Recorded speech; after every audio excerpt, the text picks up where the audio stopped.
यदि आप विश्वास में आगे बढ़ना चाहते हैं तो हमारे channel Hindi Bible message and prayer centre को सब्सक्राइब करें, क्योंकि यहाँ पर हम आपको सुबह शाम वचन, प्रार्थना और गवाहियों के द्वारा उत्साहित करते हैं। यदि आप प्रार्थना नहीं कर पाते और मन में बहुत से सवाल हैं तो आप हमारे प्रेयर सेंटर में कॉल करके भी प्रार्थना करवा सकते हैं। तो बहुत अच्छा लग रहा है आप लोगों को देखकर। आपको मेरी आवाज आ रही सब लोगों को? आप लोग ओके। खिला सकते हैं। जी जी जी जी जी। एक अंकल हैं, वो शूज की शॉप पर अपने शूज को बना रहे हैं और शूज सिल रहे हैं और वो दिख रहे हैं यहाँ से। बहुत अच्छा लग रहा है। आप सब लोगों को एक बार फिर से हमारी तरफ से, हमारी पूरी टीम की तरफ से बहुत बहुत धन्यवाद और वेलकम आप सब लोगों का हमारे इस प्लेटफॉर्म पे। सो हम परमेश्वर का धन्यवाद करते हैं ज़्यादा समय न गवाते हुए, और हम वचन की ओर जाएंगे। और जैसे कि आप में से बहुत से भाई बहन पिछली बार हमारे साथ में जुड़े होंगे, जो लोग उन्होंने सीखा कि हम लोग मैनेजर हैं। हम लोग मैनेजर हैं। आप एक मैनेजर हैं और परमेश्वर ने आपको इस धरती पर एक मैनेजर के रूप में, एक प्रबंधक के रूप में, एक भंडारी के रूप में इस धरती पर आपको रखा है, ताकि आप परमेश्वर के कामों को, जो जिम्मेदारियां, जो रिस्पॉन्सिबिलिटीज उसने आपको दी हैं, आप उन्हें मैनेज कर सको, उनका प्रबंधन आप कर सको। इसलिए परमेश्वर ने आपको चुना है, इसलिए परमेश्वर ने आपको बुलाया, विशेषकर इस धरती पर परमेश्वर ने इसलिए आपको रखा है। तो पिछले सेशन में हमने देखा था कि हमारी जिम्मेदारी है मैनेज करना, परमेश्वर के रिसोर्सेज को, जो कुछ उसने हमें दिया है उसको मैनेज करना। आप लोगों ने, मैं विश्वास करता हूं कि आप लोगों ने सीखा होगा और आप अपने जीवन में अप्लाई कर रहे होंगे। और आज हम उसी भाग में आगे चलेंगे कि क्या क्या चीजें हैं जिन्हें हमें मैनेज करना है। वो क्या क्या जीवन के क्षेत्र हैं जिन्हें हमें मैनेज करना जरूरी है, अति आवश्यक है। क्यों आवश्यक है? क्योंकि पिछले मैसेज में हमने देखा था, क्योंकि हमें एक दिन परमेश्वर के सम्मुख लेखा देना है और अपने हर एक चीज का परमेश्वर के सम्मुख हमें लेखा देना है कि प्रभु आपने मुझे ये चीज दी थी, इसका मैंने ऐसे इस्तेमाल किया। प्रभु आपने मुझे ये गिफ्ट दिया था, इसका मैंने ऐसे इस्तेमाल किया। प्रभु आपने मुझे पत्नी दी थी, इसको मैंने इस तरीके से अपने जीवन में आगे बढ़ाया। प्रभु आपने मुझे बच्चे दिए थे, मैंने इनका लालन पालन इस प्रकार से किया। हर चीज का जो कुछ परमेश्वर ने आपको दिया है उसका आपको प्रबंधन करना है, उसको आपको मैनेज करना है। इसकी जिम्मेदारी परमेश्वर की नहीं है, ये आपकी जिम्मेदारी है। ये आपकी जिम्मेदारी है। जो कुछ, अब आप सोच सकते हैं कि आपको परमेश्वर ने क्या दिया है। और पिछली बार हमने देखा था, हम सभी लोग अलग अलग जगह से हैं। हम सभी लोग अलग अलग जगह से हैं। कोई भी एक जैसा नहीं दिखता। हम लोग अभी लगभग 1000 लोग यहां पर हैं, 1000 लोग लगभग हम यहां पर हैं, और हमें से कोई भी एक समान नहीं है। सभी लोग अलग अलग हैं, अलग अलग कद काठी है, अलग अलग रूप है। लेकिन आप जानते हैं, कोई हो सकता है अमीर हो, कोई हो सकता है बहुत गरीब हो, लेकिन एक चीज कॉमन है, जो आपके पास भी उतनी है परमेश्वर ने दी, और मेरे पास भी उतनी ही है परमेश्वर ने दी। जानते हैं वो चीज क्या है? जी, लास्ट टाइम भी हमने देखा था, वो चीज है समय। परमेश्वर ने समय आपको भी उतना ही दिया है, मुझे भी उतना ही दिया है। जो व्यक्ति अमेरिका में है उसे भी इतना ही दिया है, जो व्यक्ति इटली में है उसे भी इतना ही दिया है। हम लोगों के पास 24 घंटे होते हैं, एक दिन में 24 घंटे हमारे पास होते हैं। ये परमेश्वर ने आपको दिए हैं, मुझे दिए हैं 24 घंटे। एक दिन में 24 घंटे प्रभु ने आपके हाथों में समर्पित किए हैं, आपको दे रखे हैं। अब इसको कैसे मैनेज करना है वो आपको और मुझे सीखना है, क्योंकि इसकी जिम्मेदारी हमारे ऊपर है। जिस दिन हम परमेश्वर के सम्मुख खड़े होंगे, हो सकता है उस दिन प्रभु हमसे पूछे कि बेटा मैंने तुझे 24 घंटे दिए थे, मैंने तुझे 10 साल दिए थे, मैंने तुझे 60 साल दिए थे, मैंने तुझे 80 साल दिए थे, तूने इन सालों में क्या किया? मीन्स तूने इन सालों को कैसे मैनेज किया, कैसे सदुपयोग किया। तूने अपने एक दिन का जो 24 घंटे तुझे मिले हुए थे, इनका सदुपयोग तूने कैसे किया? हो सकता है प्रभु आपसे मुझसे पूछे। और क्यों हमें यह सीखना जरूरी है? क्योंकि जब आप ये सीखते हैं अपने टाइम को मैनेज करना, तो आप अपने जीवन में आगे बढ़ते हैं, आप आत्मिक क्षेत्र में आगे बढ़ते हैं। इसीलिए जो हमारा टॉपिक है वो है विश्वास में और इस जीवन में आगे कैसे बढ़े। और यदि आपने इन चैप्टरों को अपने जीवन में सीख लिया तो आप निश्चय आगे बढ़ेंगे। आगे बढ़ने से फिर आपको कोई नहीं रोक सकता। पहली बात आपको सीखना है मैनेजमेंट। कैसे जो कुछ परमेश्वर ने आपको दिया है उसका मैनेज कैसे आपको करना है, वो आपको सीखना है। और आज का जो हमारा टॉपिक है वो है टाइम मैनेजमेंट। टाइम को, समय को, जो हमारे पास 24 घंटे हैं, उसको हम कैसे मैनेज करें, यह जरूरी है। क्योंकि यूहन्ना ने अपने चेले गयुस से कहा, तीसरा यूहन्ना 1 अध्याय और 1 और 2 पद यदि आप पढ़ेंगे तो वहां पर लिखा है, यूहन्ना कहते हैं कि हे गयुस, जैसे तो आत्मिक उन्नति कर रहा है ऐसे सब बातों में उन्नति कर, जीवन के हर एक क्षेत्र में उन्नति कर। और वो उन्नति कैसे करेगा? जब वो मैनेज करना सीखेगा, जब वो टाइम को मैनेज करना सीखेगा, तब वो अपने जीवन में आगे बढ़ सकता है, अपने विश्वास में आगे बढ़ सकता है। एक समय की बात है, मैं आपको बता रहा हूं, एक समय की बात है जब मिनिस्ट्री का काम मेरे ऊपर इतना ज्यादा हो गया। उस समय हमारे साथ में ज्यादा लोग नहीं थे, बहुत कम लोग थे, और मिनिस्ट्री का वर्कलोड बहुत ज्यादा हो गया, और जिस कारण मैं अपने परिवार को समय नहीं दे पा रहा था, जिस कारण मैं अपने बच्चों को समय नहीं दे पा रहा था, जिस कारण मैं रात को सही से सो भी नहीं पा रहा था, क्योंकि मैक्सिमम टाइम मैं मिनिस्ट्री के कामों में बिजी रहता, मिनिस्ट्री के कामों को करता, और बहुत कम समय मिलता जब अपने लिए या फिर अपने परिवार के लिए, अपने बच्चों के लिए, अपने रिश्तेदारों के लिए बहुत कम समय मिलता। और कई बार तो यह होता कि हम प्रार्थना भी नहीं कर पाते, क्योंकि इतना ज्यादा काम, वर्कलोड हो गया कि प्रार्थना करना भी मुश्किल हो रहा है, प्रार्थना के लिए समय निकालना मुश्किल हो रहा है। बाकी कामों में इतने बिजी हो गए, मिनिस्ट्री के कामों में इतने बिजी हो गए। तब परमेश्वर ने सिखाया कि अपने समय को मैनेज कैसे करें। यदि आपने अपने समय को मैनेज करना सीख लिया तो आपका परिवार भी खुश, आप भी खुश, आप स्वस्थ भी रहेंगे और सब कुछ सही रहेगा। फिर उसके बाद जब परमेश्वर ने मुझे सिखाया तो मैंने सीखा समय का कैसे प्रबंधन किया जाए, इस समय को कैसे मैनेज किया जाए। तब मैंने उस थ्योरी को, उसको प्रैक्टिकल अपने लाइफ में अप्लाई किया, और जब मैंने अपनी लाइफ में अप्लाई किया तो मैंने बहुत सारी आशीषों को अपने जीवन में देखा। तब मैं आत्मिक क्षेत्र में भी आगे बढ़ा और जीवन के हर एक क्षेत्र में मैं आगे बढ़ता रहा।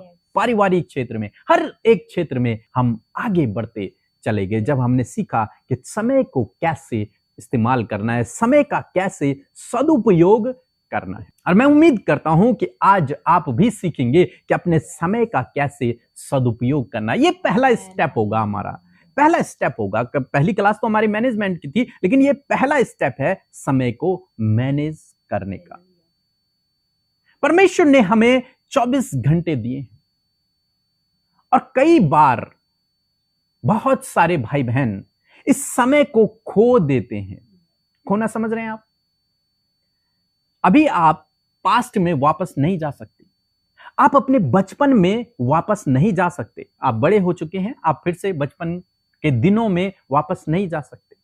जो बुजुर्ग हो चुके हैं वो अपनी जवानी के दिनों में वापस नहीं आ सकते। जो यंग हैं, 30-35 साल के हैं, वो स्कूल टाइम में या फिर कॉलेज टाइम में वापस नहीं जा सकते। क्यों नहीं जा सकते? क्योंकि वो हमारे कंट्रोल में नहीं है, वो निकल चुका है, पास्ट चला गया है, वो हमारे कंट्रोल में नहीं है, उसे हम उसका अब कुछ नहीं कर सकते। हमें से बहुत से भाई बहन हैं जो सोचते हैं कि मेरे जीवन में ऐसा क्यों हुआ, मेरे जीवन में उस समय ऐसा क्यों हुआ, मैंने तो कुछ भी नहीं किया था, उस व्यक्ति ने मेरे साथ में ऐसा क्यों किया। पास्ट की बातों को सोचते सोचते सोचते सोचते वो आज का दिन भी खराब कर देते हैं। आज का दिन भी खराब कर लेते हैं। लेकिन आपको सीखना है कि पास्ट को आप नहीं बदल सकते हो। पास्ट आपके कंट्रोल में नहीं है, वो बीत चुका है। अब आप कितनी भी कोशिश कर लो, लेकिन आप उसे बदल नहीं सकते। वो कहानी लिखी जा चुकी है, वो इतिहास बन चुका है, उसे आप मिटा नहीं सकते हो, आप उसे आप बदल नहीं सकते हो। लेकिन खुशी की खबर एक और है। खुशी की खबर यह है कि आगे आपके हाथों में है। आगे का भविष्य आपके हाथों में है। खुदा के हाथों में तो है ही, खुदा के हाथों में तो हम हैं, और हमारे हाथों में मेरा कहना है कि हमारा फ्यूचर, आपका भविष्य आपके हाथों में। कैसे आपका भविष्य आपके हाथों में हो गया? आप कहेंगे कि हम तो भविष्य की बातों को कुछ भी नहीं जानते। भविष्य में हमारे साथ में क्या होगा हमें नहीं पता। हाँ, वास्तव में हमें नहीं पता कल क्या होगा। किसने देखा? कोई नहीं जानता कि कल क्या होगा। क्या आप जानते हैं? नहीं जानते हैं। हमने भी नहीं सोचा था कि एक दिन हम आप लोगों से मुलाकात करेंगे, मिलेंगे, देखेंगे, एक दूसरे को देखेंगे। नहीं सोचा था, लेकिन अचानक से मन में प्लान आया कि हम आप लोगों के साथ में जूम मीटिंग करें, और आज हम देख रहे हैं। आज आप लोगों से मुलाकात हो रही है, बात हो रही है। लास्ट में हम लोग आप लोगों के साथ में बातचीत करेंगे। बहुत अच्छा रहेगा। लास्ट सेशन हमको बहुत अच्छा लगा जब आप लोगों के साथ में हमने बातचीत की। और जितने भी प्रार्थना निवेदन आपने भेजे हैं, हम जरूर से आप लोगों के लिए स्पेशल प्रार्थना किया करेंगे। सो हम आगे चलते हैं कि हम भविष्य को नहीं जानते, लेकिन आज जो प्रेजेंट टाइम है, आज के दिन को अगर हमने, इस 24 घंटे को अगर हमने सही से सदुपयोग कर दिया, इसका यदि आपने सही से उपयोग कर दिया, सही से इसे मैनेज कर दिया इस 24 घंटे को, तो आप कल परसों आने वाले दिनों में आशीषों को अपने जीवन में देखोगे। जो आप आज चाहते हैं वो आपके जीवन में होने लगेगा। लेकिन कब होगा ये? जब आप इस 24 घंटे को मैनेज करोगे, अच्छे से मैनेज करोगे। यदि आप में से कोई किसान है तो आप जानते हैं, किसान जब गेहूं बोएगा तो 6 महीने बाद, 3 महीने बाद, जब भी होता होगा, मुझे इतना नॉलेज नहीं है, लेकिन वो गेहूं ही उगेगा। समझ रहे हैं आप मेरी बात को? वहां गेहूं ही उगेगा, वहां सेब नहीं होगा। जो बोया वो उसने कटनी करी। तो आज यदि आप आज के दिन को अच्छे से सदुपयोग करते हैं, अच्छे से मैनेज कर देते हैं, तो आप आने वाले दिनों में बहुत अच्छी कटनी करोगे, बहुत अच्छी कटनी करोगे, बहुत आशीष प्रभु आपको देगा, बहुत बड़े बड़े काम प्रभु आपके जीवन में करेगा। लेकिन करना क्या है? आपको आज के दिन को सही से मैनेज करना है, तब प्रभु आपको आगे बढ़ाएगा। अब ये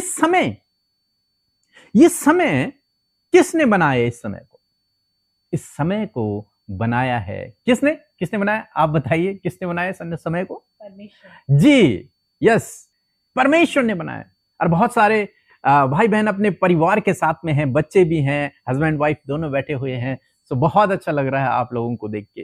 परमेश्वर आपको बहुत आशीष देंगे। और ये समय को हमारे परमेश्वर ने बनाया है, परमेश्वर ने बनाया है। और जब परमेश्वर किसी चीज को बनाते हैं तो परमेश्वर का एक बहुत बड़ा उद्देश्य होता है। परमेश्वर ने आपको बनाया है, आप ऐसे नहीं बन गए हैं। परमेश्वर ने आपको बनाया है, और इसके पीछे परमेश्वर का बहुत बड़ा उद्देश्य है, बहुत बड़ा प्लान है आपके लिए। इसीलिए उसने आपको बनाया है, विशेषकर आपको चुना है, करोड़ों की भीड़ से आपको अलग किया, क्योंकि उसके पास आपके लिए योजना है। बाइबल कहती है कि परमेश्वर के पास हमारे लिए उत्तम योजनाएं हैं, वो हमारे लाभ की हैं, हमारी हानि की नहीं। तो परमेश्वर के पास आपके लिए योजना है, और परमेश्वर ने इस समय को बनाया। यदि आप मेरे साथ में निकाल लेंगे उत्पत्ति किताब, उसका 8 अध्याय और 22 पद, लिखा है, अब से जब तक पृथ्वी बनी रहेगी तब तक बोने और काटने का समय, ठंड और तपन, धूप काल और शीतकाल, दिन और रात निरंतर होते चले जाएंगे। परमेश्वर ने, हालांकि उत्पत्ति किताब यदि आप पहला अध्याय ही पढ़ेंगे तो वहां से ही समय की शुरुआत कर दी परमेश्वर, लेकिन यहां पर परमेश्वर स्पष्ट रूप से कहते हैं कि जब तक ये पृथ्वी रहेगी तब तक समय चलता रहेगा, समय चलता रहेगा। धूप काल का समय आएगा, शीतकाल का समय आएगा, दिन होगी और रात होगी। परमेश्वर ने ये 24 घंटे बना दिए, ये समय परमेश्वर ने बना दिया। अब परमेश्वर भी हर एक काम को समय पर करते हैं।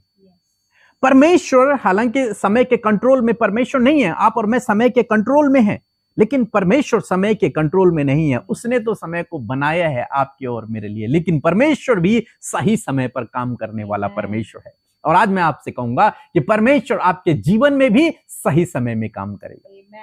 आप धीरज रखें, धीरज रखें, प्रभु आपके जीवन में काम करेगा। केवल आपको धीरज रखना है, उतावली न करे, जल्दबाजी न करे, धीरज रखें। जो आप काम करने के लिए प्लान कर रहे हैं, जिस काम की योजना आप बना रहे हैं, जल्दबाजी ना करें, थोड़ा सा धीरज रखें। परमेश्वर समय का परमेश्वर है, वो आपके जीवन में काम करेगा, इसलिए थोड़ा सा धीरज रखें, जल्दबाजी ना करें। परमेश्वर उसमें आपकी सहायता करेगा, परमेश्वर उसमें आपकी मदद करेगा, आपके लिए परमेश्वर खड़ा होगा। इसलिए थोड़ा सा धीरज रखें। जो भी भाई है जो काम करने जा रहा है, काम करना शुरू कर रहा है, योजना बनाई है, परमेश्वर आपके लिए इस बात को कह रहा है, थोड़ा सा धीरज रखें। प्रभु आपकी सहायता करेगा, प्रभु आपकी मदद करेगा, क्योंकि परमेश्वर समय पर काम करता है। हम समय पर काम नहीं करते। मनुष्य कई बार उतावली करता है, जल्दबाजी करता है, और कई बार लेजी हो जाता है, बहुत लेट में उस काम को करता है। लेकिन परमेश्वर जिस पर आप और मैं भरोसा करते हैं, वो राइट टाइम, सही समय का परमेश्वर है। और जब समय पूरा होता है तब परमेश्वर काम करता है। एक वचन यीशु मसीह के लिए लिखा है, गलतियों की किताब उसका 4 अध्याय 4 पद लिखा है, परंतु जब समय पूरा हुआ तो परमेश्वर ने अपने पुत्र को भेजा। कब? जब समय पूरा हुआ। उससे पहले भी लोगों को उद्धार की आवश्यकता थी, लेकिन जब समय पूरा हुआ। हमारा परमेश्वर समय का परमेश्वर है, वो सही समय पर आपके और मेरे जीवन में काम करता है। इसी प्रकार से परमेश्वर चाहते हैं कि आप और मैं भी सही समय में काम करें। हम बेटाइम ना हो, बल्कि ऑन टाइम हो। हम सही समय पर अपने कामों को करें और सही समय पर सही काम को करें। हमारी बुलाहट है। आप जानते हैं, सभी लोग, यदि आप मसीह में काफी समय से हैं, हम बाइबल पढ़ते हैं, हमारे वीडियोस सुनते हैं, तो आप जानते हैं प्रभु यीशु मसीह ने आपको और मुझे, हम सबको एक बुलाहट दी है, एक कॉलिंग दी है और एक जिम्मेदारी दी है कि जाओ मेरे राज्य का सुसमाचार प्रचार करो। इसी प्रकार से एक और जिम्मेदारी परमेश्वर ने आपको और मुझे दी है, और उस जिम्मेदारी को पूरा करना आपका और मेरा काम है, क्योंकि हमारे पास एक लिमिटेड टाइम है। कोई व्यक्ति ये नहीं कह सकता कि मैं 100 साल तक या फिर 200 साल तक जीवित रहूंगा, मैं 200 साल तक जीवित रहूंगा। नहीं, हमारे पास एक लिमिटेड टाइम है परमेश्वर ने दिया हुआ। परमेश्वर ने उत्पत्ति किताब उसके 6 अध्याय 3 पद में कहा कि मनुष्य की उम्र 120 साल होगी, उससे ज्यादा नहीं। वो 500 साल तक नहीं जी सकता, उसके पास एक लिमिटेड टाइम है। और इसलिए बाइबल हमें सिखाती है कि इस लिमिटेड टाइम को हमें सही से इस्तेमाल करना है। इस लिमिटेड टाइम को, जो टाइम हमारे पास है, इसे हमें बर्बाद नहीं करना है, बल्कि इस टाइम का हमें सदुपयोग करना है, सही से प्रबंध करना है। इफिसियों की किताब उसका 5 अध्याय 15 और 16 पद यदि आप पढ़ेंगे तो वहां पर कुछ इस प्रकार से लिखा है, इसलिए ध्यान से देखो। पौलुस कहता है कि इसलिए तुम ध्यान से देखो। अब देखने की बात ऐसे नहीं है कि जैसे आप मुझे देख रहे हैं मैं आपको देख रहा हूं, नहीं। अपने आप को देखो, अपने आप को देखो, अपने आप को ऑब्जर्व करो। क्या ऑब्जर्व करो? कि कैसी चाल चलते हो, कैसा चाल चलन है तुम्हारा, कैसा दिनचर्या है तुम्हारा, इस बात को तुम देखो। लिखा है, निर्बुद्धियों की नाई नहीं पर बुद्धिमानों की नाई चलो। एक निर्बुद्धि मनुष्य के समान अपने जीवन को व्यतीत मत करो, बल्कि एक बुद्धिमान की तरह अपने जीवन को व्यतीत करो। अब बुद्धिमान क्या करता है? समय का सदुपयोग समय का सदुपयोग करता है। और भी बातें हैं, लेकिन आज मैं समय पर बात कर रहा हूं, इसलिए मैं समय के विषय में बता रहा हूं। बुद्धिमान व्यक्ति समय का सदुपयोग करता है, और जो निर्बुद्धि व्यक्ति है वो समय का सदुपयोग नहीं कर पाता, वो अपने समय को बर्बाद कर देता है। उसके पास एक लिमिटेड टाइम था, लेकिन उसने उसे बर्बाद कर दिया। लेकिन जो बुद्धिमान है उसके पास भी उतना ही समय था, लेकिन उसने उस समय को सही से सदुपयोग कर दिया, वो आगे बढ़ गया। हमारे देश में बहुत सारे अमीर लोग हैं जो बहुत आगे बढ़े हुए हैं, उनके पास भी उतना ही समय है, आपके और मेरे पास भी उतना ही समय है, लेकिन उन्होंने अपने समय का सही से उपयोग किया, और बहुत सारे लोग समय का सदुपयोग नहीं कर पाते हैं। आगे लिखता है कि अवसर को बहुमूल्य समझो, जो अवसर तुम्हें मिला है उसको बहुमूल्य समझो। ये समय जो तुम्हें मिला है इसे बहुमूल्य समझो। आज का दिन जो तुम्हें मिला है इसे बहुमूल्य समझो, नहीं तो बहुत सारे लोगों को ये दिन देखने को नहीं मिला, वो चले गए इस दुनिया से। लेकिन आज आपके पास, मेरे पास समय है, ये दिन दिया है प्रभु ने, इसलिए इसको बहुमूल्य समझो, अवसर को बहुमूल्य समझो।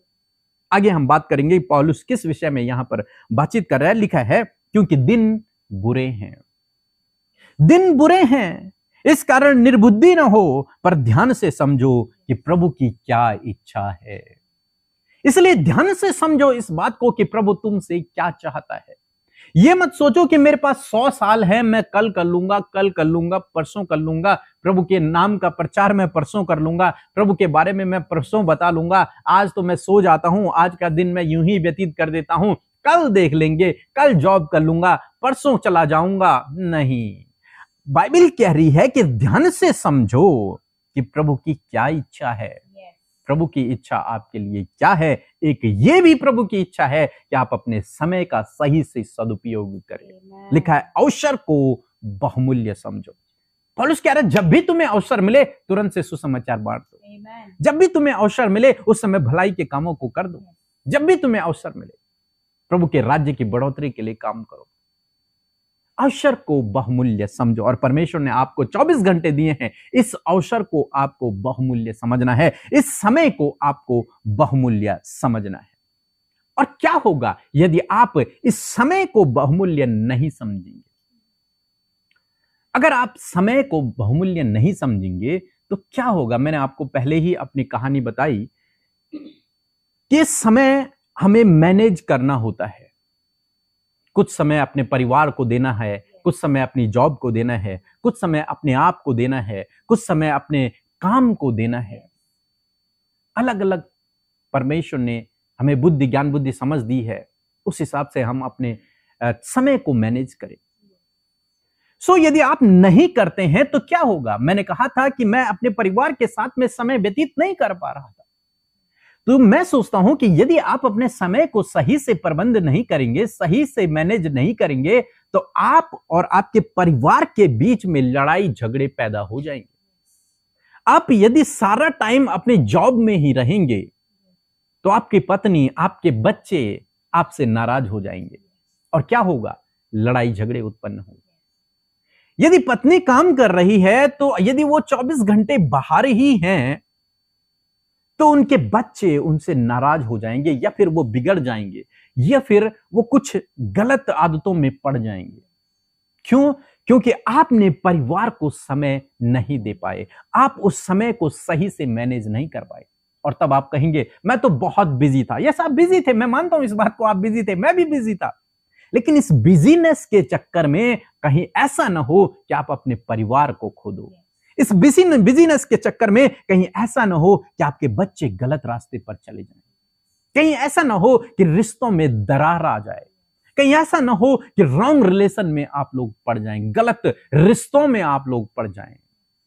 ऐसा ना हो। इसलिए क्या करना है? अपने समय को सही से मैनेज करना है। जो समय जॉब का है उतना समय जॉब को दो, जो समय परिवार का है उतना समय परिवार को दो। इससे क्या होगा? आपका परिवार भी बैलेंस और आपकी जॉब भी बैलेंस रहे। आप कहेंगे नहीं, मैं तो कठोर मेहनत करने वाला आदमी हूं, मैं तो 20 घंटे काम करूंगा। तो करो भाई, एक दिन ऐसा आएगा जब आप अपने परिवार से हाथ धो बैठोगे। एक दिन ऐसा आएगा जब आपके बच्चे आपकी नहीं सुनेंगे, वो गलत रास्ते पर निकल चुके होंगे, और तब आप उनके समझाने की कोशिश करेंगे, लेकिन ऐसा नहीं हो पाएगा। अभी आपको इस बात को समझना है, वर्क इंपॉर्टेंट है, हम नेक्स्ट सेशन में देखेंगे वर्क के बारे में, लेकिन परिवार भी इंपॉर्टेंट है। आपको बैलेंस करना है, वर्क एंड लाइफ को बैलेंस करके चलना है, और यदि बैलेंस नहीं होगा तो गड़बड़ियां होंगी। इसलिए परमेश्वर ने आपको बुद्धिमान बनाया है, कहा है कि बुद्धिमान की नाई चलो। बुद्धिमान क्या करता है? वो दोनों बैलेंस करके चलेगा। ओके, दूसरी बात, यदि आप समय को सही से प्रबंधन नहीं करते हो तो क्या होगा? मैंने कहा था कि मुझे नींद नहीं आ रही थी रात को, मैं सो नहीं पा रहा था। क्यों? क्योंकि दिन भर काम किया और आधी रात तक काम किया, और फिर उसके बाद नींद भी नहीं आई। क्यों नहीं आई? क्योंकि दिमाग में वही चल रहा है। कई बार बहुत सारे भाई बहन हमें फोन करते हैं कि उन्हें रात भर नींद नहीं आती। कारण यह भी है क्योंकि उन्होंने अपने समय को सही से मैनेज नहीं किया है। जो समय सोने का है उस समय वो सो नहीं रहे, उस समय वो फोन चला रहे, कुछ और काम कर रहे हैं, और तब काम करते समय उन्हें नींद आ रही है। इस तरीके से डिसबैलेंस हो रखा है उनका जीवन, उनके 24 घंटे डिसबैलेंस हो रखे हैं, जिस कारण से वो तनाव में चले जाते हैं। मींस उनकी हेल्थ प्रॉब्लम हो जाती हैं, स्वास्थ्य समस्याएं बढ़ जाती हैं, बहुत सारे तो बीमार पड़ जाते हैं। क्यों? क्योंकि मानसिक थकावट हो जाती है, शारीरिक थकावट हो जाती है, क्योंकि आपने सही से टाइम को मैनेज नहीं किया। परंतु यदि आप टाइम को मैनेज करते हैं, अपने शरीर को सोने के लिए आप पूरा समय देते हैं, अपने काम को आप पूरा समय दे रहे हैं, अपने फैमिली को आप पूरा समय दे रहे हैं, तो आप चिंतित नहीं होंगे, आप परेशान नहीं होंगे, आप बल्कि खुश रहेंगे, आनंदित रहेंगे, और आपका शरीर, मैं सोचता हूं कि स्वस्थ रहेगा। आप तनाव में नहीं जाएंगे, आप चिंतित नहीं होंगे। बोर तो नहीं हो रहे हैं आप लोग? समझ आ रहा है? सब लोगों को समझ आ रहा है? यदि आपने इस बात को समझ लिया तो बहुत आशीष पाएंगे अपने जीवन में। यदि आपने समय को मैनेज करना सीख लिया, हालांकि थोड़ा लंबा सेशन हो सकता है, लेकिन आपको सीखना है। इसीलिए ये जूम मीटिंग की गई है पर्सनल, क्योंकि यूट्यूब में हम इतने लंबे मैसेज और ऐसी टीचिंग नहीं देते हैं, वहां केवल मोटिवेट करते हैं, लोगों को उत्साहित करते हैं। लेकिन यहां पर आप सीख सकते हैं अपने जीवन को कैसे मैनेज करना है। यदि आप समय को सही से प्रबंध नहीं कर पाते हैं, सही से मैनेज नहीं कर पाते हैं, तो आप हर काम में लापरवाही करेंगे। आप हर काम में लापरवाही करेंगे, अपने ऑफिस के काम में आप डिले करेंगे, आप लापरवाही करते चले जाएंगे, क्योंकि आपने समय को मैनेज नहीं किया है। आप अपने घर के कामों में मैनेज नहीं किया है तो लापरवाही करेंगे। अगर जो बहनें घर में काम करते हैं वो कहेंगे झाड़ू शाम को मार लेंगे, कोई बात नहीं, चल लेगा, खाना रात को बना लेंगे, दिन में ऐसी रह ले, क्योंकि आपने क्या नहीं किया? अपने समय को सही से मैनेज नहीं किया है। अब लापरवाही कर रहे हैं। आप सोच रहे हैं चलो दिन में मैं सो जाती हूं, दिन में मैं सो जाती हूं। आप अपने काम में लापरवाही कर रहे हैं। ऐसे ही हमारे भाई लोग भी हैं, लापरवाही। तो यदि आप अपने काम में लापरवाही करेंगे तो फिर आपको भविष्य में उसकी प्रॉब्लम हो सकती है। क्या होगा? उसका जो साइड इफेक्ट होगा वो क्या होगा कि आप अपने ऑफिस में जो भी काम आप करते हैं, आप सबसे पीछे छूट जाएंगे, आपसे आगे बहुत सारे लोग निकल जाएंगे। या फिर आप कोई बिजनेस करते हैं तो उसमें भी आप पीछे रह जाएंगे, आपको जो प्रॉफिट होगा वो बहुत कम होगा। क्यों? क्योंकि आप लापरवाही कर रहे हैं, आप हर काम में डिले कर रहे हैं, आप क्विक एक्शन नहीं कर रहे हैं, आप लेजीनेस को लेकर के आए हुए हैं, आप हर काम में लेट कर रहे हैं। इसलिए इस समय का प्रबंधन करना बहुत ही आवश्यक है, बहुत ही जरूरी है। नेक्स्ट हम लोग देखते हैं कि सेल्फ डिसिप्लिन। जो व्यक्ति अपने समय को सही से प्रबंधन नहीं कर पाता, उसके अंदर सेल्फ डिसिप्लिन नहीं होता है, अनुशासन नहीं रहता है। क्यों? वो सुबह उठता है 11 बजे, उसकी सुबह 12 बजे होती है, रात उसकी 1 बजे होती है। अनुशासन नहीं होता है उसके अंदर। कब काम करना है उसे नहीं पता, कब सोना है उसे नहीं पता, कब खाना खाना है उसे नहीं पता, लोगों के साथ में कैसे रहना है उसे नहीं पता। क्यों? क्योंकि उसने क्या किया है? उसने समय का सही से प्रबंधन नहीं किया, समय को मैनेज नहीं कर पाया, इसलिए उसके अंदर अनुशासन नहीं।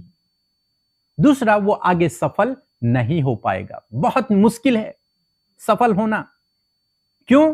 क्योंकि आप समय को मैनेज नहीं कर पा रहे। हमारी हमारे जानने में एक बहन है जिन्होंने क्या किया कि उन्होंने जब इंटर करने के बाद उन्होंने प्राइवेट अपना कॉलेज किया, बीए किया, और 3 साल उन्होंने समय को सही से मैनेज किया। कहने का मतलब अपने समय को, अपनी पढ़ाई को उन्होंने समय दिया।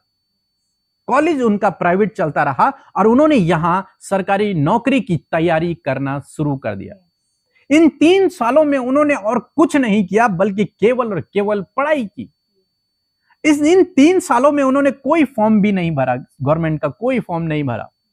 लेकिन 3 साल बाद उन्होंने जब फॉर्म भरे तो इस समय उनके पास चौथी नौकरी है।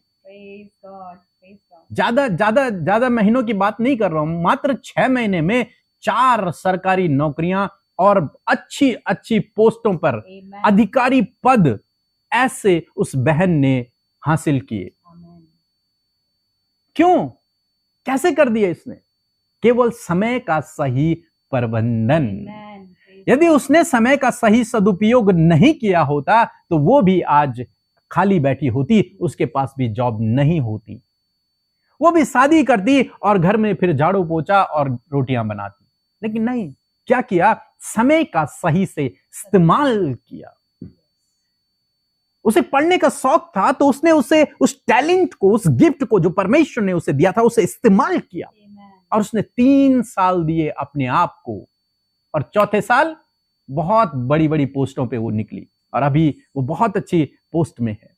कहने का क्या मतलब है? जब आप अपने समय का सही से मैनेज करते हैं तो आप सफल होते हैं, आप आगे बढ़ते चले जाते हैं। न केवल नौकरी में बल्कि आपके बिजनेस में आप आगे बढ़ते चले जाते हैं, आप आत्मिक क्षेत्र में आगे बढ़ते हैं, आप जीवन के हर एक क्षेत्र में आगे बढ़ते हैं। फिर हर कोई आपको चाहेगा, कोई आपको नकारेगा नहीं। आप जानते हैं ऑफिस में जो लोग लेजीनेस करते हैं, जो लोग समय पर काम नहीं करते हैं, उन लोगों को कोई नहीं चाहता, बल्कि उन लोगों को चाहते हैं कि ये लोग चले जाएं हमारे ऑफिस से तो अच्छा है। उन लोगों को हर कोई व्यक्ति चाहता है जो एक्टिव होते हैं, जो हर काम करने के लिए तुरंत से तैयार हैं, जो अपने समय को सही से मैनेज करते हैं। उनको रखने के लिए, उनको अधिक से अधिक सैलरी देने के लिए हर कोई तैयार है। तो कोई भी ऐसी कंपनी, कोई भी ऐसी जॉब, कोई भी ऐसी संस्था, कोई भी ऐसा बिजनेस नहीं है जो अधिकारी किसी भी लेजी आदमी को, जिसका समय का कुछ पता ही नहीं है, उसे अपने पास रख ले। नहीं, कोई भी नहीं रखेगा। यदि 10 बजे का ऑफिस आने का टाइम है और आप 12 बजे आ रहे हैं तो कोई भी आपको नहीं रखेगा। 5 बजे घर जाने का टाइम है, आप 4 बजे जा रहे हैं तो कोई भी आपको नहीं रखेगा। मतलब, कहने का मतलब है आपको समय को सही से मैनेज करना होगा, तब आप अपने जीवन में आगे बढ़ पाओगे। अब जानते हैं हमें से बहुत सारे भाई बहन कैसे अपने समय को बर्बाद करते हैं। आपको अनुभव होगा इन चीजों का, आपके घर में जवान भाई बहन भी हैं, आपने लोगों को देखा भी होगा, हम भी देखते हैं, हमारे पास फोन भी आते हैं, अपने समय को जो लोग बर्बाद करें। देखिए, अपने आप को समझें। आप, पौलुस कहता है कि देखो, ध्यान से देखो, अपने आप को देखो कि कैसी चाल तुम चल रहे हो। वो न केवल पाप की बात कर रहा है, लेकिन हमें समझना है कि वो पूरे दिन की भी बात कर रहा है कि आप 24 घंटे में कैसी चाल चल रहे हो, अपने आप को समझो। हमें से बहुत से भाई बहन हैं जो कम से कम 12 से 15 घंटे तक सोते हैं। कोई है ऐसा यहां पर जो 12 से 15 घंटे सोता हो? आपके परिवार में तो कोई ना कोई होगा, कोई ना कोई तो मिलेगा। 12 से 15 घंटे वो सोते हैं। क्यों? क्योंकि उन्हें नहीं पता कि परमेश्वर ने यह समय दिया है, इस अवसर को मुझे बहुमूल्य समझना है, इसका मुझे मैनेज करना है। यह बहुमूल्य समय है, यह सोने के लिए नहीं है। सोने के लिए परमेश्वर ने एक समय निश्चित किया है। आप जानते हैं हमें से बहुत सी माताएं, बहनें, भाई भी हैं जो दिन में सोते हैं, खाना बनाया और सो गए, खाना खाया और सो गए। 2-3 घंटे क्या कर रहे हो? आराम कर रहे हैं, सो रहे हैं। होंगे, बहुत सारे होंगे, मैं विश्वास करता हूं कि बहुत सारे होंगे तो सो जाते हैं। आप जानते हैं परमेश्वर ने दिन को सोने के लिए नहीं बनाया है, सोने के लिए रात बनाई है, नींद के लिए रात बनाई है, दिन सोने के लिए नहीं है। दिन को तो आपको अवसर को बहुमूल्य समझना है, लेकिन आप सो रहे हैं, आप अपने समय को मिसमैनेज कर रहे हैं, आप अपने समय को बर्बाद कर रहे हैं। यदि आप दिन में सो रहे हैं, आप 2 घंटे 3 घंटे दिन में सो रहे हैं, तो आप अपने समय को बर्बाद कर रहे हैं। आपको उस समय को बहुमूल्य समझना है। उस समय में क्या करना है, मैं अगले सेशन में सिखाऊंगा कि आपको उस समय को कैसे उपयोग में लाना है। लेकिन आज मैं ऐसी बात कर रहा हूं कि आप उस समय को बर्बाद कर रहे हैं। जो लोग रात को भी 10 से 15 घंटे तक सो रहे हैं, वो भी अपने समय को बर्बाद कर रहे हैं। यदि आप ऐसे हैं तो आज आपको सीखना है, अपने आप को आपको जांचना है, अपने आप को देखना है कि आप कैसी चाल चल रहे हो। क्या आप 24 घंटे में से 15 घंटे 20 घंटे सो रहे हो? 16 घंटे आप नींद में हो। आपने तो अपना जीवन ऐसे ही व्यतीत कर दिया। आगे क्या होगा? समझ रहे हैं आप? आगे क्या होगा? सोचो इस बात को। आपको केवल और केवल 8 घंटे सोना है रात को। जिन लोगों की नाइट ड्यूटी है वो दिन में सो सकते हैं, लेकिन जिन लोगों की कोई ड्यूटी नहीं वो दिन में ना सोएं, बिल्कुल भी ना सोएं। आपको उस समय का सदुपयोग करना है, दुरुपयोग नहीं। परमेश्वर ने आपके हाथों में ये 24 घंटे दिए हैं, ये दिन का समय दिया है। आप इसे बर्बाद न करें, इसे मैनेज करना सीखें, इसका इस्तेमाल करना सीखें। आप थोड़ा सा आराम कर सकते हैं, लेकिन सोएं नहीं। रात को आपको 12 घंटे नहीं सोना है, आपको 8 घंटे सोना है। 8 से 9 घंटे आप सो सकते हैं, इससे ज्यादा न सोएं। यदि आप सो रहे हैं तो आप परमेश्वर के दिए हुए समय को आप बर्बाद कर रहे हैं, आप उसका इस्तेमाल सही से नहीं कर रहे हैं। आपको उठना होगा सूर्य से, सूर्य के साथ में कहूंगा अगर तो मीन्स सुबह हुई आपको उठना है। रात सोने के लिए है, दिन जगने के लिए है। दिन में हमें काम करना है, रात में हमें आराम करना है। इसलिए आपको वो 8 घंटे सोने को देना होगा, आपको सोना होगा उस 8 घंटे में। आप ये ना सोचें कि मैं 12-1 बजे तक फोन चलाऊंगा, मूवी देखूंगा, ये करूंगा, वो करूंगा, प्रचार सुनूंगा। मेरा ही प्रचार क्यों ना चल रहा हो कि मैं 1 बजे तक प्रचार सुनूंगा, 2 बजे तक प्रचार सुनूंगा। नहीं, आपका स्वास्थ्य खराब हो जाएगा, आपका शरीर स्वास्थ्य खराब हो जाएगा। इसलिए आपको समय पर सोना है और समय पर उठना है। यह ना सोचे मैं तो 11 बजे उठता हूं इसलिए मैं 1 बजे तक उठा रहूंगा रात को, सुबह तो मुझे 11 बजे उठना है। नहीं, आप गलत कर रहे हैं। आपको अपने समय को सही से मैनेज करना है। आपको केवल और केवल 8 घंटे सोना है, वो भी केवल रात को, केवल रात को। ओके, उसके बाद रात तो हमने 8 घंटे में बिता दी। उसके बाद जॉब करते हैं हमारे भाई लोग, हम भी सभी लोग अपना अपना काम करते हैं। इस जीवन को जीने के लिए काम करना बहुत ही महत्वपूर्ण है। अब नेक्स्ट सेशन में देखेंगे, वहां भी आपको 8 घंटे व्यतीत करने हैं। काम पर आपको 8 घंटे लगाने हैं। हो सकता है 10 घंटे हो, यह आपकी ड्यूटी पर डिपेंड करता है, लेकिन मिनिमम आपको 8 घंटे काम को देने हैं। अब चाहे आप हाउसवाइफ हैं, चाहे आप घर में काम करते हैं, आपको 8 घंटे काम करना है ताकि आपका शरीर भी स्वस्थ रहे। चाहे आप बाहर काम करते हैं, चाहे आप बिजनेस करते हैं, 8 से 10 घंटे जो भी आपका समय है, मिनिमम 8 घंटे आप अपने काम को दें। और 3 से 4 घंटे हमारे चले जाते हैं खाना खाने में, लंच, डिनर, ब्रेकफास्ट में, तैयार होने में, नहाने में, बच्चों के साथ में। ये 3 घंटे चले जाते हैं। अगर मैं मानूं तो लगभग 5 से 6 घंटे आपके पास होते हैं जिन्हें आप टोटली एक तरीके से देखा जाए बर्बाद कर देते हैं। जो चला जाता है हमारा सबसे बड़ा मोबाइल में कुछ घंटे चले जाते हैं, देखते देखते पता ही नहीं चलता कब 2-3 घंटे बीत गए। कुछ घंटे हमारे फोन पे किसी से बात करने में, किसी की चुगली करने में, किसी की बुराई करने में चले जाते हैं। कुछ घंटे गॉसिप करने में, आपस में बैठे हुए हैं 4-5 लोग, केवल गप्पे मार रहे हैं, जिनका कोई उद्देश्य नहीं है, कोई मुद्दा नहीं है, तो आपस में बातें कर रहे हैं। 5 से 6 घंटे ऐसे ही लोग बर्बाद कर देते हैं। और जो लोग काम नहीं करते हैं वो तो कम से कम 10 से 12 घंटे दिन के वो ऐसे ही खराब कर देते हैं। इसलिए दोस्तों, आपको सीखना है कि अपने समय को, इस 24 घंटे को कैसे हम मैनेज करें। तो सबसे पहली बात, अब हम चलेंगे क्लास में और इसका केवल एक भाग में आपको बताऊंगा। पहला काम जो आपको करना है वो है प्रार्थना, प्रभु के सम्मुख जाना है। सबसे पहले आप ये ना सोचें कि पहले मैं उठूंगा, नहाऊंगा, फिर ब्रेकफास्ट करूंगा, नाश्ता करूंगा, फिर कभी मुझे समय मिलेगा तो तब मैं बाइबल पढ़ूंगा या फिर प्रार्थना करूंगा। नहीं, बाइबल कहती है मत्ती रचित सुसमाचार उसका 6 अध्याय और 33 पद में कि सबसे पहला स्थान प्रभु को दे। सबसे पहला स्थान, सबसे पहले एक काम प्रभु ने हमें दिया कि मेरे राज्य और मेरी धार्मिकता की खोज कर। सबसे पहले जीवन में आपको यह काम करना है। जब भी आप नए दिन में उठते हैं सुबह, आपको तुरंत से अपना फेस वॉश जो भी आप करते हैं वो किया और उसके बाद अपनी बाइबल खोली और अपनी प्रार्थना की, वचन पढ़ा और अपनी प्रार्थना की। हमारा मैसेज तो आप सुनते होंगे, आप में से बहुत से सुनते हैं, लगभग सभी लोग, लेकिन अपना पर्सनल भी आप जरूर से करें। ये परमेश्वर की इच्छा है कि आप उसे अपने जीवन में पहला स्थान दें। तो सबसे पहले आपको यह काम करना है, चाहे आप कितने भी बिजी क्यों नहीं हैं, चाहे आपको सुबह 7 बजे 6 बजे आपको ऑफिस जाना है या फिर स्कूल जाना है, कहीं भी जाना है, लेकिन उससे पहले आप आधा घंटा निकालें जब आप प्रभु के सम्मुख बैठकर प्रार्थना करें। बाद में नहीं, पहला स्थान प्रभु को दें सबसे पहले उठकर।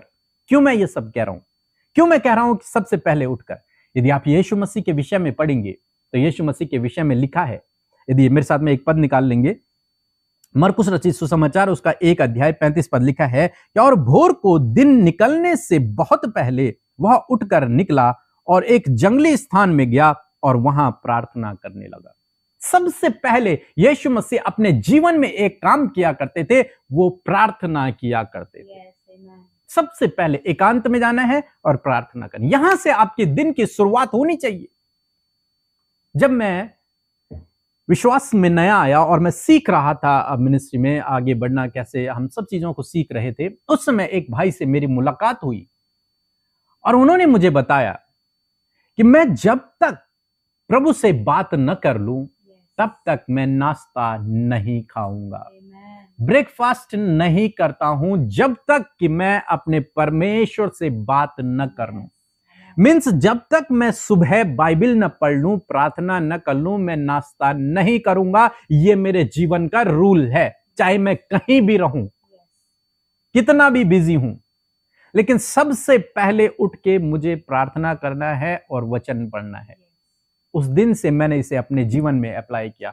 सबसे पहले उठकर अपना बाइबल पढ़े, प्रार्थना करें, अपने दिन की शुरुआत ही प्रभु के नाम से करें। और मेरा विश्वास है, मैं आपको भी विश्वास दिलाना चाहूंगा, यदि आपने ये आदत अपने जीवन में डेवलप कर ली, आप अपने जीवन में आशीषों को देखेंगे, आप अपने जीवन में आगे बढ़ोगे, आप अपने जीवन में सफलता को देखोगे, बंद दरवाजे खुल जाएंगे, आप परमेश्वर की आवाज को सुनने लगोगे, आप आत्मिक क्षेत्र में बढ़ने लगोगे, आपको फिर किसी के प्रचार सुनने की आवश्यकता नहीं पड़ेगी, क्योंकि प्रभु आपके लिए प्रचार करेगा, क्योंकि प्रभु आपको अपनी आवाज सुनेगा। मैं यूं कहूंगा, फिर आपको मेरा प्रचार सुनने की भी आवश्यकता नहीं पड़ेगी। जब प्रभु आपसे बात करना शुरू करेगा, प्रभु का प्रचार सुने, रोज सुबह उठकर प्रभु का प्रचार सुने, लोगों का नहीं। हम तो वो बताते हैं जो प्रभु ने हमें बताया, वो हम आपको बताते हैं, लेकिन आप जब खुद पढ़ेंगे तो प्रभु खुद आपको प्रचार करेगा। और जब आप उसके आवाज को सुनेंगे तो आपके जीवन में अद्भुत आश्चर्य कर्म होने शुरू होंगे। तो आज मैं आपको सिखा रहा हूं कि टाइम मैनेजमेंट में सबसे पहला काम जो आपको करना है वो अपने जीवन में पहला स्थान प्रभु को देना। मीन्स सुबह उठकर बेड से आप उठे, आपने हाथ मुंह धोया और आप पहले दुआ करने चले गए।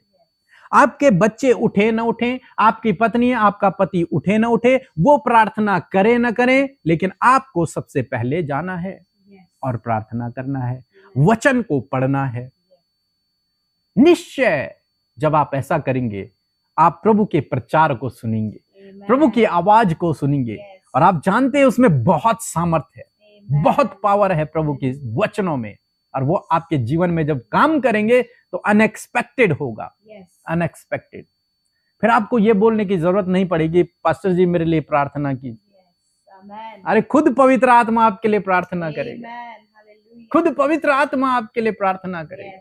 बस आपको सुबह उठकर परमेश्वर को अपने जीवन में पहला स्थान देना। सुबह उठें। भजनकार कहते हैं, भजन संहिता 5 और उसका 3 पद यदि आप पढ़ेंगे, लिखते हैं, हे यहोवा, भोर को मेरी वाणी तुझे सुनाई देगी। कब सुनाई देगी?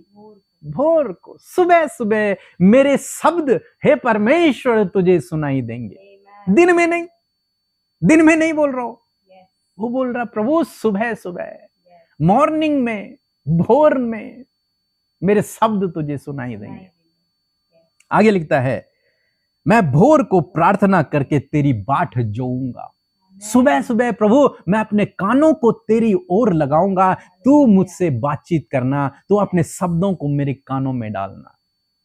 टाइम मैनेजमेंट का पहला रूल ही यही बनता है कि आपको सबसे पहला उठ के अपना आधा घंटा, समझ लीजिए आप 30 मिनट आपको प्रभु को देने हैं। अगर 30 मिनट नहीं हो पाता तो कम से कम 15 से 20 मिनट आप प्रभु को दें। उसमें आप अपना एक बाइबल, छोटा सा एक पैसेज पढ़े। यदि आपको नहीं पता है तो हमारे चैनल पर एक वीडियो है, बाइबल पढ़ने का सही तरीका, उसे आप सुने। बहुतों ने सुना भी होगा, नहीं सुना है तो जरूर से जाकर सुने, और आप सीखेंगे कि कैसे मुझे बाइबल को पढ़ना है और उसे समझना है। आपके जीवन में प्रभु काम करेगा, हर एक घटी कमी आपके जीवन से दूर हो जाएगी। तो सबसे पहला रूल आज लिख दीजिए, अपनी डायरी में लिख लीजिए आप। आज प्रभु से आप वादा करेंगे मेरे सम्मुख जैसे शादी होती है ना, शादी हम लोगों के सम्मुख अपनी पत्नी से वादा करते हैं कि आज से तू ही मेरी पत्नी है, तेरे दुख में, तेरे सुख में मैं तेरे साथ में रहूंगा, अमीरी में, गरीबी में, हर जगह मैं तेरे साथ में हूं। वादा करते हैं, न केवल पत्नी से बल्कि परमेश्वर से वो वादा होता है। इसी प्रकार आज आपको वादा करना है अपने आप से, मुझसे और परमेश्वर से, कि आज से जो मेरी आदत होगी वो ये होगी कि मैं जब सुबह उठूंगा तो मैं सबसे पहले बाइबल पढ़ूंगा और प्रार्थना करूंगा। आपको समझ नहीं आएगा, मैं मानता हूं, अगर आप पहली बार पढ़ेंगे आपको समझ नहीं आएगा, लेकिन आपको केवल पढ़ना है। समझाने वाला तो प्रभु है, समझाने वाला तो पवित्र आत्मा है, वो खुद समझा लेगा। आपको समझने की आवश्यकता नहीं है, आपको बुद्धिमान होने की आवश्यकता नहीं है, आपको केवल पढ़ना है। समझाएगा वो खुद, प्रचार तो प्रभु करेगा, आपको केवल कान लगाने हैं बस।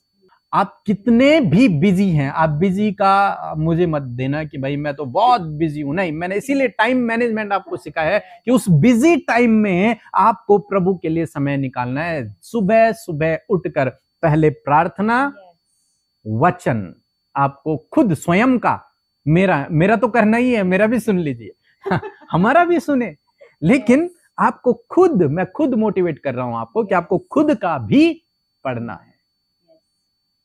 ये न कहें कि मेरा बेटा तो पढ़ता ही नहीं है, मेरी वाइफ तो पढ़ती ही नहीं है, वो तो प्रार्थना नहीं करती, उनको छोड़ो, वो आपको देखकर फॉलो करेंगे। पहले आपको तो शुरू करना है, आप शुरू कीजिए इस काम को। और यदि आपने ऐसा किया, आप खुद मुझे गवाही देंगे, आप मुझे गवाही भेजेंगे कि भैया हमारे काम सफल होने लगे उस दिन से, हमारे परिवार के लड़ाई झगड़े खत्म हो गए उस दिन से, हम कर्ज से बाहर निकल गए उस दिन से, प्रभु ने मेरे कामों में रुकावटें थी, वो बाधाएं थी, दूर कर दी हैं। क्योंकि जब आप प्रभु के साथ में समय बिताएंगे तो बाइबल कहती है यहोवा के सम्मुख ये पहाड़ भी मोम के समान पिघल जाते हैं। ये बड़े बड़े पहाड़ जिनका बदलना नामुमकिन है, जिनका टूटना नामुमकिन है, ये पहाड़ परमेश्वर के सामने मोम के समान पिघलने लगते हैं। ऐसे ही आपके जीवन में जो पहाड़ के समान समस्याएं हैं वो मोम के समान पिघलने लगेंगी यदि आप परमेश्वर के सम्मुख बैठना शुरू कर देंगे, यदि आप उसकी वाणी सुनना शुरू कर देंगे, यदि आप उसका प्रचार सुनना शुरू कर देंगे।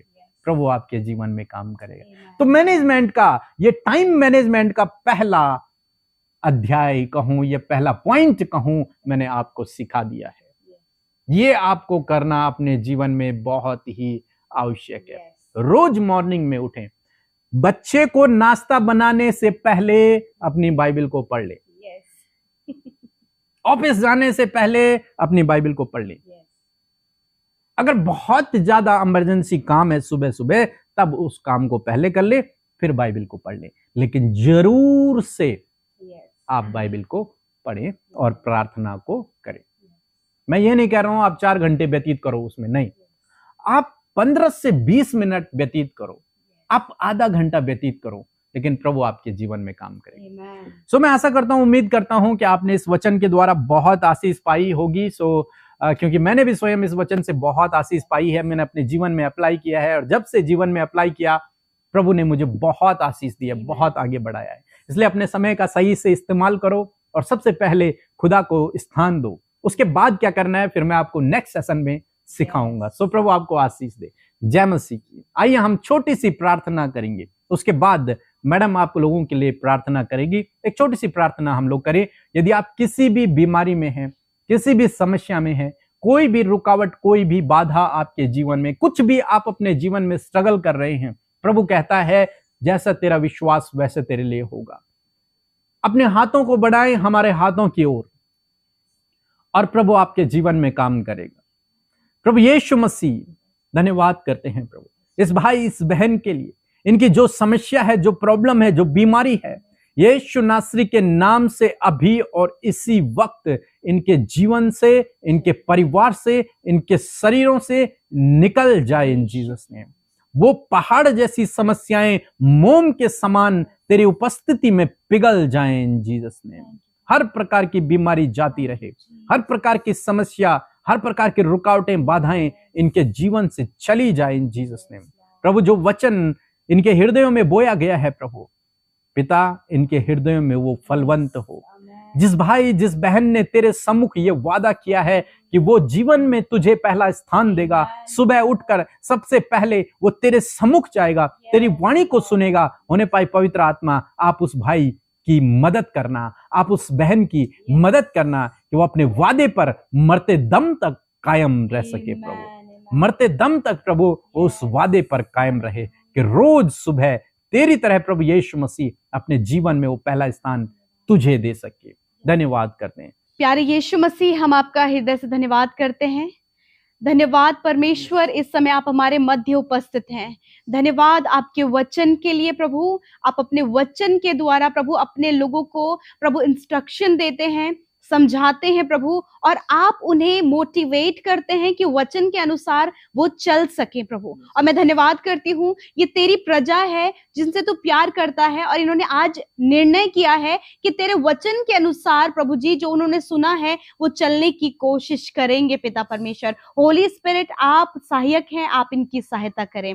इस समय पिता मैं प्रार्थना करती हूँ हर एक भाई बहन के लिए जो इस समय जूम मीटिंग में हमारे साथ शामिल हैं, उनकी फैमिली के लिए, उनके बच्चों के लिए परमेश्वर हम प्रार्थना करते हैं। प्रभु इन भाई बहनों के जीवन से हर एक प्रॉब्लम निकल कर चली जाए। इनकी फैमिली में प्रभु जो भी प्रॉब्लम्स प्रभु ये फेस कर रहे हैं पिता, इसी वक्त वो सारी प्रॉब्लम्स इन भाई बहनों के जीवन से, इनके फैमिली से निकल कर चली जाए।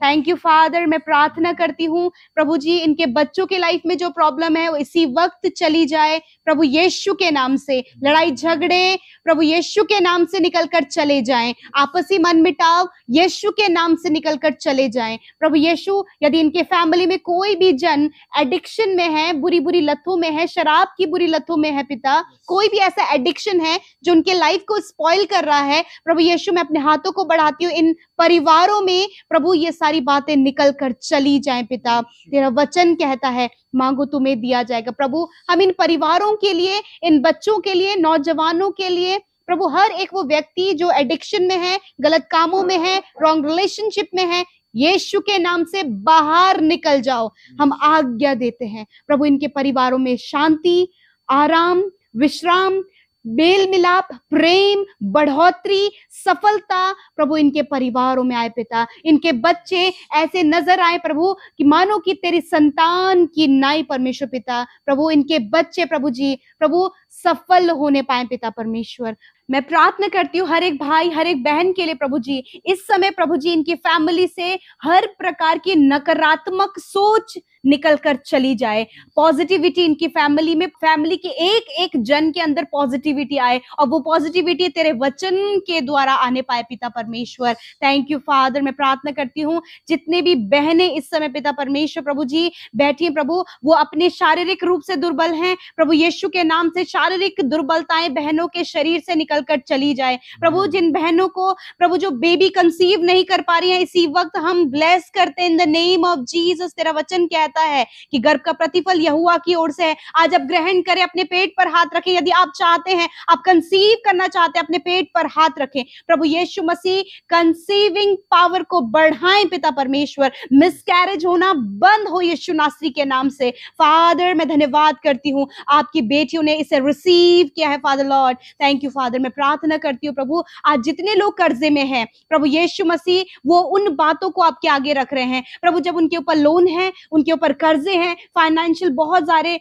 इश्यूज हैं प्रभु, मैं प्रार्थना करती हूँ फाइनेंशियल इश्यूज इनकी फैमिली से निकल कर चली जाए प्रभु। तेरा वचन कहता है कि तू अपने महिमा में धन से पूरा करेगा। इन भाई बहनों के लिए, इनके फैमिली के लिए आप पूरा करें पिता प्रभु। यदि इनके परिवार में कोई भी डिप्रेशन में प्रभु जी, जिन्होंने अपने आप को कमरे में बंद कर लिया प्रभु, वो किसी की नहीं सुनना चाहते प्रभु यीशु के नाम से आज तेरी आवाज उन भाई और बहनों के कानों में पहुंचे और वो कमरे से बाहर निकल आए यीशु के नाम से परमेश्वर प्रभु। जिन्हें कोलेस्ट्रॉल प्रॉब्लम है, बीपी शुगर की प्रॉब्लम है, थायराइड की प्रॉब्लम है, out in the name of Jesus Christ. Father मैं प्रार्थना करती हूँ दुष्ट आत्माओं से ग्रसित हैं यीशु के नाम से, मत्ती 18:18 आयत के अनुसार दुष्ट आत्माओं का सारा काम इनके जीवनों से चला जाए। हम उन्हें बांधकर अथाह कुंड में जाने की आज्ञा देते हैं परमेश्वर पिता। डिसअपॉइंटमेंट इनकी लाइफ में है, यीशु के नाम से हर एक डिसअपॉइंटमेंट इनके जीवन से चला जाए, डिस्करेजमेंट इनके जीवन से चला जाए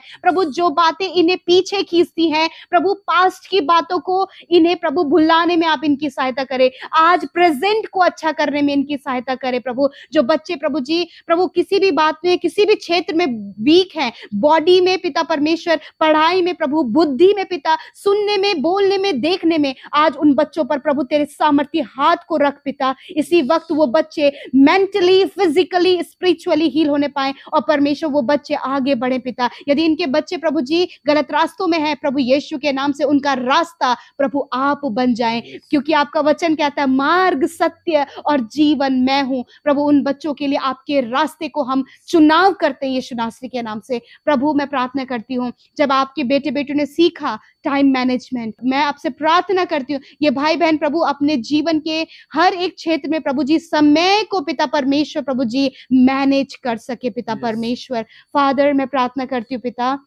इनके बिजनेस पर आशीष दें। जो भाई बहन बिजनेस करते हैं पिता प्रभु यीशु मसीह, इनके छोटे से छोटा, बड़े से बड़े बिजनेस में हम आपकी बढ़ोतरी को चाहते हैं यीशु के नाम से। यीशु फलवंत होता जाए, बढ़ता जाए इनका बिजनेस यीशु के नाम से। जो जॉब करते पिता, जॉब में ये हर समय ऊंचे पदों पर नियुक्त होने पाए पिता। प्रमोशंस, ट्रांसफर के लिए जिनके डॉक्यूमेंट्स रुके हुए हैं यीशु के नाम से प्रभु जी उन बातों को, गड़बड़ियों को, रुकावटों को कैंसिल आउट करते हैं in the name of Jesus. Father मैं प्रार्थना करती हूँ यदि आज किसी को भी कैंसर है, किसी भी प्रकार का कैंसर है, वहां पर अपने हाथों को रखें आपके सामने प्रभु यीशु मसीह। हम उन भाई बहनों को लेकर आते और कहते, आज्ञा देते, कैंसर कंप्लीटली नष्ट हो इनके शरीर से यीशु नासरी के नाम से प्रभु। यदि इनके परिवार में कोई भी प्रभु पैरालाइज से इफेक्टेड है, यीशु के नाम से पैरालाइज की प्रॉब्लम उनके शरीर से चली जाए प्रभु। जिनके पैरों में सूजन है, आंतों में सूजन है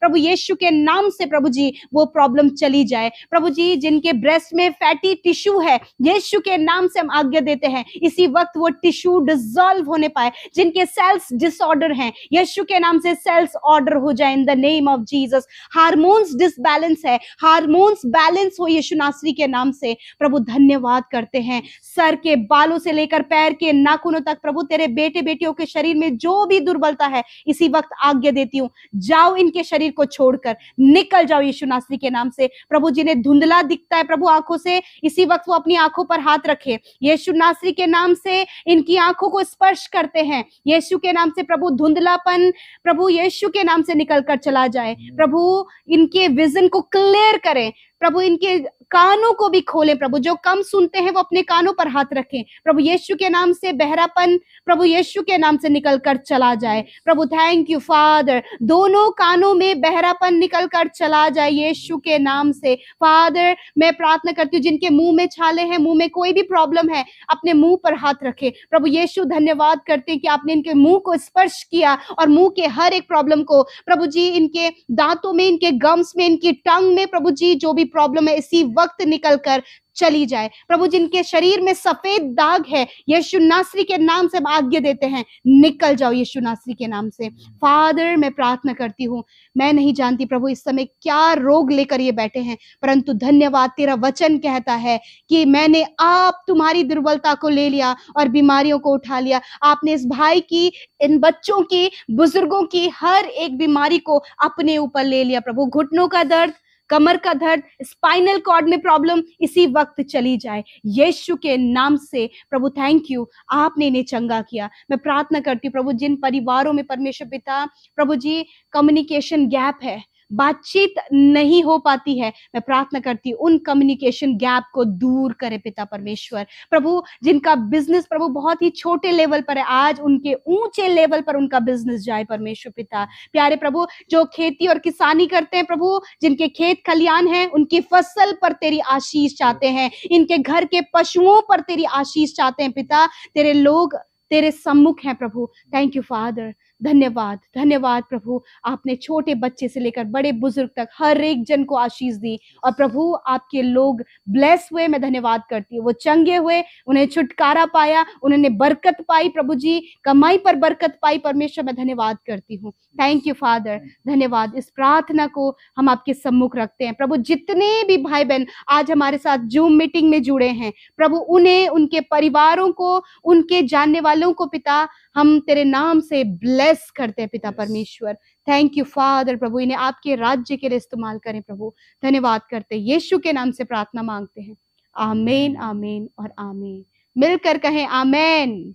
जोरदार तालियां बजा सकते हैं आप सब के लिए जो इतने देर तक जूम मीटिंग में हमारे साथ बने रहे।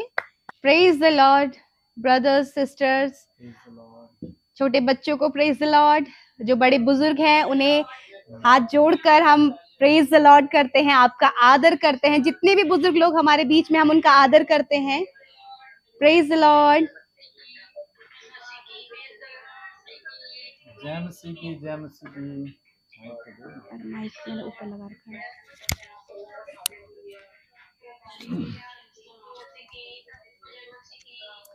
सो praise the Lord, praise the Lord. आपको देख के बहुत खुशी हो रही है, बहुत आनंद मिल रहा है।